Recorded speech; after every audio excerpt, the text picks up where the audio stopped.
오늘 본문에 보면 어떤 사람이 예수님께 나와 형이 후사가 없이 죽으면 형의 아내와 형의 동생이 결혼을 해서 형의 이름으로 후사를 이어주는 이스라엘의 전통이 있는데, 첫째 형은 후사가 없이 죽어서 둘째가 형수와 결혼을 하였는데, 또 후사가 없이 죽어 그렇게 일곱째까지 결혼을 했다고 했을 때 나중에 하늘나라에 가면 그 아내는 형제 중에 누구의 아내가 됩니까? 라는 그런 질문을 했습니다.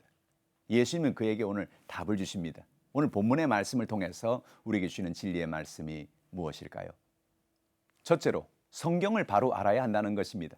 예수님은 그 사람이 그런 질문을 하는 것을 성경을 제대로 알지 못하고 성경을 오해하고 있기 때문에 그런 질문을 했다고 말씀하십니다. 마가복음 12장 24절에 예수께서 이르시되 너희가 성경도 하나님의 능력도 알지 못함으로 오해함이 아니냐라고 말씀하고 계십니다. 사람이 죽어서 하나님의 나라에 갈 때 하나님의 나라는 세상의 법에 의해서 좌우되는 것이 아니라는 것입니다. 마가복음 12장 25절에 사람이 죽은 자 가운데 살아날 때는 장가도 아니가고 시집도 아니가고 하늘에 있는 천사들과 같으니라 라고 말씀한 것입니다.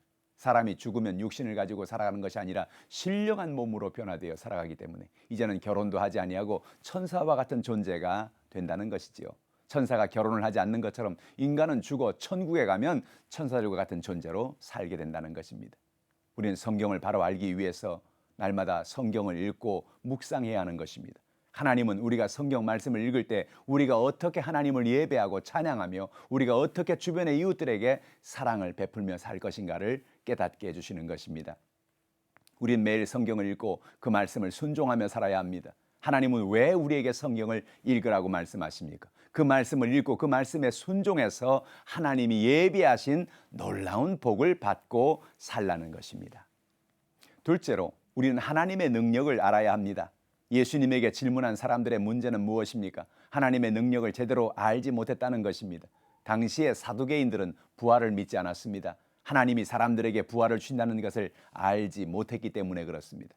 마가복음 12장 26절에 죽은 자가 살아난다는 것을 말할진대 너희가 모세의 책 중 가시나무 떨기에 관한 글에 하나님께서 모세에게 이르시되 나는 아브라함의 하나님이요 이삭의 하나님이요 야곱의 하나님이로라 하신 말씀을 읽어보지 못하느냐라고 말합니다.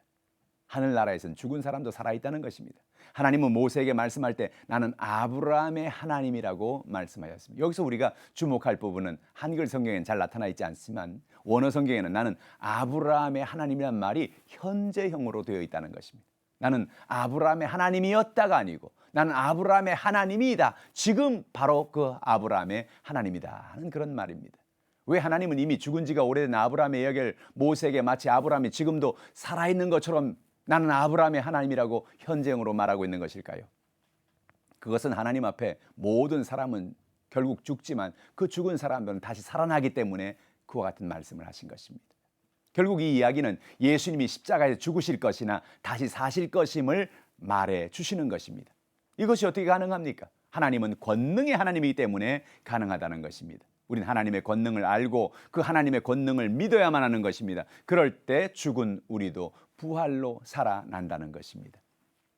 예수님의 부활이 단순히 이 이야기에 그치는 것이 아니라 사실이라는 것을 사람들에게 알게 하기를 원하셨던 것입니다. 예수님은 죽었던 소녀를 살리셨습니다. 회당장 야이로는 자신의 죽어가는 딸을 살려달라고 예수님께 나와 간청했습니다. 그러나 야이로의 집으로 가는 도중 그 딸이 죽었다는 전가를 받게 됩니다. 보통 사람 같았으면 전가를 받고 아마 절망했을 것입니다. 그러나 예수님은 그 아이가 죽은 것이 아니고 잔다라고 말씀합니다. 마태복음 9장 24절 이르시되 물러가라 이 소녀가 죽은 것이 아니라 잔다 하시니 그들이 비웃더라 그랬습니다. 사람들은 예수님의 말을 믿지 않았습니다. 그 말을 비웃고 입을 삐죽거렸습니다. 그러나 예수님은 회당장 야이로와 제 아들과 함께 죽은 딸아이의 방으로 들어가서 달리 다굼 하시니 죽은 소녀가 살아난 것입니다. 예수님은 죽은 사람도 살리시는 것입니다. 성경에 보면 예수님은 죽었던 사람들을 많이 살리셨어요. 그와 같이 예수님은 죽은 자를 살릴 수 있는 능력이 있다는 것을 우리는 알아야 하는 것입니다. 셋째로 우리는 부활신앙으로 살아야 합니다. 우리는 인생을 살아가면서 언젠가는 우리의 심장이 멈추고 우리는 이 세상을 떠날 때가 옵니다. 야고보서 4장 14절 이렇게 말합니다. 내일 일을 너희가 알지 못하는도다. 너희 생명이 무엇이냐? 너희는 잠깐 보이다가 없어지는 안개니라 라고 말합니다. 사람이 살다가 안개와 같이 하루아침에 사라지고 그 이후에는 모든 것이 끝이라고 한다면 그것만큼 허망한 것이 어디 있겠습니까? 그러나 우리에게는 죽음 이후에도 영원의 세계가 있다는 사실을 기억해야만 합니다. 놀라운 사실은 우리가 죽어도 그 다음에는 영원의 세계가 준비되어 있다는 사실을 잊지 말라는 것입니다. 요한복음 12장 24절에 내가 진실로 진실로 너희에게 이르노니 한 알에 미리 땅에 떨어져 죽지 아니하면 한 알 그대로 있고 죽으면 많은 열매를 맺느니라. 예수님을 믿으면 예수님은 우리에게 부활의 새 생명을 주시는 것입니다. 죽었던 우리가 새 생명으로 다시 살아나게 되고, 그래서 수많은 사람들에게 나아가 우리의 생명을 그들에게 전함으로 그들이 예수를 믿고 사는 놀라운 기적이 일어나게 되는 것입니다.